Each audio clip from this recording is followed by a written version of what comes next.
Friends, welcome back my channel educational RK point. आप लोगों में बहुत लोग मुझसे ये पूछे, भारी डिमांड था कि मैम आखिर बीपीएससी का प्रिपरेशन कैसे करें और कब से स्टार्ट करें। तो प्रिपरेशन आप 1 अक्टूबर से स्टार्ट कीजिएगा। अभी आप जितना गूगल कर सकते हैं गूगल कर लीजिए कि आपको क्या पढ़ना है क्या नहीं पढ़ना है। वैसे तो मैं बताती हूँ, लेकिन खुद से भी होता है ना कि अपना काम स्वयं करना चाहिए। उसी तरीके से खुद से भी है, वाकई गाइडेंस के लिए ही दूसरे रहते हैं।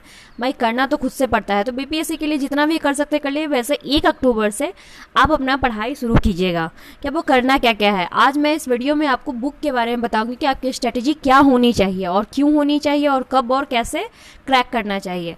फर्स्ट ऑफ ऑल, अगर आप नए हैं इस चैनल पर तो हमारे चैनल को लाइक कर दीजिए और नए हैं तो सब्सक्राइब कर दीजिए, ताकि आपको नए नए अपडेट मैं देते जाऊंगी। वैसे मैं हर वैकेंसी के बारे में बताती हूँ और चाहूँगी कि इस भगवान करे कि आपका बीडीओ या एसडीएम बनने का सपना जो है सो या राजस्व अधिकारी बनने का सपना पूरा हो जाए। तो इसके लिए मेरी तरफ से आपके लिए भगवान से प्रे है। तो चलिए हम स्टार्ट करते हैं। आपको मैंने बीपीएससी का बता दिया। बीपीएससी 2020 आ गया है। ये कितने नंबर का है पहले ये जान लीजिए। तो ये 66वां है। ओके और मैं सब कुछ इसका सिलेबस भी मैं बता चुकी थी कल के वीडियो में। बीपीएससी प्रीलिम्स है और देखिए प्रीलिम्स के लिए 2 मंथ काफ़ी होते हैं। अगर आप अच्छे से पढ़ रहे हैं तो आपके लिए 2 मंथ काफ़ी है, क्योंकि आप थोड़ी बहुत चीज़ें अगर आप अदर कम्पिटिटिव एग्जाम की तैयारी करते होंगे तो आप जानते ही होंगे, खासकर एसएससी।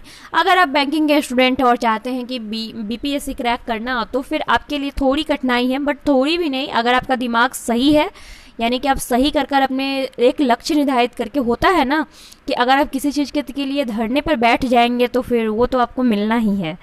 तो सेम एज इट इज़ उसी तरीके से है। अगर आप धरने पर किसी चीज़ के लिए बैठ जाओगे ना, मुझे करना है तो करना है, बाकी किस्मत भगवान पर छोड़ दीजिए। लेकिन क्रैक आप कर सकते हैं एटलीस्ट प्री। और अगर आपको लगता है कि हाँ बीपीएससी मेरे से निकल जाएगा, देखिए 2 प्रकार के लोग होते हैं। फॉर्म तो बहुत सारे गिरते हैं, पोस्ट तो आपको 700 कुछ ही, लेकिन 700 छोड़िए 500 ही जनरल के लिए, बाकी तो पुलिस डिपार्टमेंट के लिए है। 500 पोस्ट में जाहिर सी बात 10 गुना है तो 5000 बच्चे को निकालेगा। 5000 बच्चे को प्री में रिजल्ट देगा, फिर मेंस में वही बच्चे का 2.5 गुना रिजल्ट देता है। तो उसी तरीके से यहाँ पे 2.5 गुना रिजल्ट आता है मेंस में। देन इंटरव्यू में छटकर आते हैं, कट छटकर जो भी बचते हैं 500 बच्चे का सिलेक्ट होता है। तो बच्चे तो वही सिलेक्ट होते हैं जो निरंतर पढ़ेंगे। कुछ बच्चे ऐसे भी हैं, मेरे चैनल पर ही, मैं अपने चैनल का ही बात बता रही हूँ, कुछ बच्चे ऐसे भी बीपीएससी का बस शौक के लिए तैयारी करना चाहते हैं। जो लोग डेडिकेटेड हैं वो लोग पूरी तरीके से हमारी वीडियो को देखते हैं और आगे भी बढ़ रहे हैं। और कुछ लोग ऐसे ही बस एज यूजुअल, हाँ चलो बस ऐसे ही क्लिकबेट मार लेते हैं। तो सेम एज इट इज वैसा ही है। इसलिए आपको क्या करना है क्या नहीं करना है आप बने रहिए। तो चलिए हम स्टार्ट करते हैं। आपको बुक कौन कौन से पढ़ने हैं। तो आप यहाँ पे देख रहे होंगे कि लुसेंट का एक ब्लू कलर का जो चौड़ा वाला बुक आता है, वो पतला वाला बुक जो पहले छोटा आता था उसको मत पढ़िएगा। चौड़ा वाला जो एक बुक आता है लुसेंट का, जो कि जीएस पेपर के लिए, इस बुक को 1 महीने के अंदर पूरा का पूरा आप चाट जाइए। होता है ना चटनी बनाकर जो चाटना होता है उस चाट जाइए। आपको देखिए इस बुक से, मैं ये नहीं कह रही हूँ कि इस बुक से ही क्वेश्चन आएंगे, लेकिन अगर इस बुक से भी क्वेश्चन बाहर के आए तो आपको एज इट इज आपको पूरा पता तो रहेगा ना, नॉलेज रहेगा ना कि हाँ इस बुक के क्वेश्चन नहीं, चलो दूसरे बुक के हैं, तो आपके माइंड में उतना आंसर रहेगा और कुछ भी इससे बाहर नहीं आता है। तो इस बुक को आप कर लीजिए जीएस पेपर के लिए। फिर मात्र 3 ही बुक पढ़ना है, ज़्यादा आपको बुक पढ़ने की जरूरत नहीं है। ज़्यादा बुक पढ़ना भी नहीं चाहिए क्योंकि उतना आप कर नहीं पाओगे।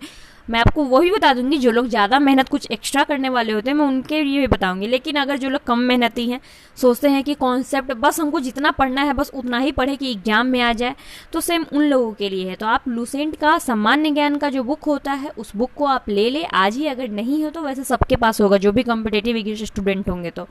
और इस बुक को पूरा का पूरा एक भी वर्ड बाहर नहीं होना चाहिए। अगर आप इस बुक में नए हैं, आप बुक में नहीं चाहते तो ऑडियो फॉर्म में भी इसका आता है, तो आप ऑडियो सुन ले, उससे भी आपको याद हो जाएगा। तो इस बुक को पूरा रट लीजिए। और हाँ, डेली 1 अक्टूबर से ही आप प्रीवियस ईयर मॉक टेस्ट हो या कोई भी मॉक टेस्ट हो, डेली एक मॉक टेस्ट लगाना और उस मॉक टेस्ट का बहुत ही एनालिसिस करना है। एनालिसिस भी वैसे नहीं करना है जैसे कि मान लीजिए कि बाबर का जन्म कहाँ हुआ था, ठीक है, छोड़िए। अकबर के पापा जी कौन थे, तो अकबर के पापा जो हुए उनके बारे में आप गूगल करोगे, गूगल करके उनके बारे में जानोगे और इस तरीके से एनालिसिस करोगे तो आपको एक जीके से आपको 1000 जीके याद हो जाएंगे। इस तरीके से करना है, पढ़ाई ऐसे होती है। चलिए दूसरा बुक बताऊं। दूसरा बुक है ये क्राउन का एक सामान्य ज्ञान है, ठीक है। तो ये बुक बहुत ही अच्छी है। इस बुक में ओनली के ओनली पॉइंट टू पॉइंट है। अगर आप लूसेंट, ये दूसरा बुक है तो पहले तो आप लूसेंट पढ़ ले, सेकेंड में आप रिवीजन के तौर पर इसे रखें, यानी कि आप पढ़ोगे इसे नवंबर में इस बुक को पूरा का पूरा पढ़ लेना। अब मैं बिहार के लिए आपको लास्ट बुक बताऊँ। मैं इस बुक का कोई प्रचार नहीं कर रही हूँ, आप इस बुक को देख सकते हैं। फिर एक आता है क्राउन का बिहार सामान्य ज्ञान। इस बुक में बस खासियत यही है, मेरे पास भी ये बुक है, इस बुक में खासियत ये है कि ये बुक बस आपको पॉइंट टू पॉइंट, यानी कि सब कुछ का गहन अध्ययन एक होता है ना, उस गहन अध्ययन को पॉइंट टू पॉइंट ये लिखा है। आप इसका कि मैंने पहले जो बताया है, आप वो ब्लू वाला जो क्राउन लोगे उसमें आप देखोगे कि लॉर्ड डलहौजी का, लॉर्ड कैनिंग का, किनके काल में क्या हुआ था, बस पॉइंट टू पॉइंट। लूसेंट में बहुत ज़्यादा विस्तार से दिया हुआ, लेकिन इसमें बस ओनली टू पॉइंट। तो आप क्या करना चाहते हो, क्योंकि आपके पास कम समय है, आप वही चीज़ें पढ़ो जो क्या हो, सेलेक्टेड चीज़ें पढ़ोगे, आपको सिलेक्शन लेने में आसानी होगी। और यही नहीं, अनदर कॉम्पिटिटिव एग्जाम में भी आपको बेनिफिट मिलेगा। अब बाकी जो लोग बहुत ही ज़्यादा मेहनती हैं, यानी कि तो वो लोग बुक ले सकते हैं एनिशिएंट इंडिया हिस्ट्री के लिए, RS शर्मा का, वो भी बुक बहुत अच्छा है, देखिए। और हाँ, सबसे पहले करेंट अफेयर के वेटेज थोड़ा ज़्यादा रहते हैं, तो करेंट अफेयर को आप आज से ही, देखिए वैसे तो रहता तो है 1 साल का, लेकिन आप कोशिश करो कि आज से ही, यानी कि 1 अक्टूबर से डेली करेंट अफेयर आप लिखोगे, आपको जहाँ से मिले। अगर आपको करना है तो आपको इतना करना पड़ेगा, क्योंकि वीडियो बनना इतना आसान नहीं होता है, तभी तो आपको लाल बत्ती वाली गाड़ी मिलेगी, याद रखना। क्या पता बहुत लोग यहाँ पे BPSC निकालेंगे, उसके बाद उनका UPSC का भी सपना हो जाए, क्योंकि UPSC, देखिए किसी भी चीज़ को पढ़ने से वो चीज़ आसानी हो जाता है, कोई भी चीज़ छोटा या बड़ा नहीं होता। तो चलिए, आई होप कि आपको, देखिए मेडाइवल हिस्ट्री के लिए NCERT का जो सतीश चंद्र का आता है उसको भी ले सकते हैं, मॉडर्न हिस्ट्री के लिए बिपिन चंद्रा का ले सकते हैं, और स्पेक्ट्रम ले सकते हैं। स्पेक्ट्रम में बस यही है कि विस्तार पर बहुत ही ज़्यादा है, तो छोटी सी किताब, लेकिन बहुत ज़्यादा विस्तार में मैंने उसे पढ़ा है, बहुत ज़्यादा उसमें ब्रीफली दिया रहता है। तो चलिए, आई होप कि आपको मेरे इस वीडियो से बहुत ही ज़्यादा इन्फॉर्मेशन मिल गया होगा। अब कोई डाउट नहीं है, अगर डाउट है तो आप मुझसे पूछ सकते हो।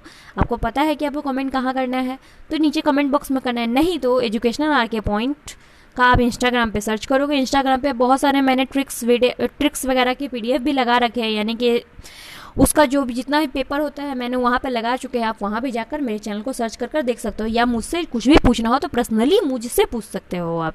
तो हम आपसे विदा लेते हैं। आई होप कि आपका दिन आज के लिए मंगलमय हो।